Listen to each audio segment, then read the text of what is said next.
I've been engaged with several consultancy projects. The major two I'll mention now. The main idea of our consultancy project is to develop and implement different types of educational curricula in secondary and primary schools. So specifically, we've been working with the Haberdashers' Asks Federation of Schools to develop a well-being curricula for their children, all of their children in fact, from year 1 to year 13. And at the moment we're also working with the new PCT to develop and implement a resiliency curriculum to prevent children from developing depression.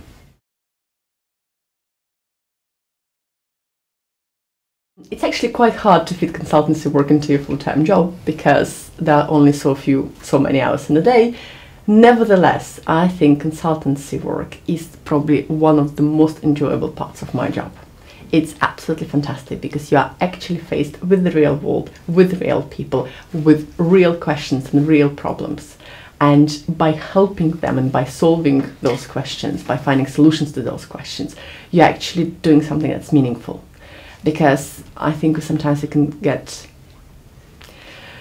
too carried away with the importance of publications and journals, which of course is really, really, really, really important. Nevertheless, if you think that the vast majority of people will never gain access to your scientific work unless you engage with the real world, then the consultancy work can be taken from a completely different angle. Because at the end of the day, if you get national newspaper coverage of your consultancy work, this article is probably going to be read by millions of people.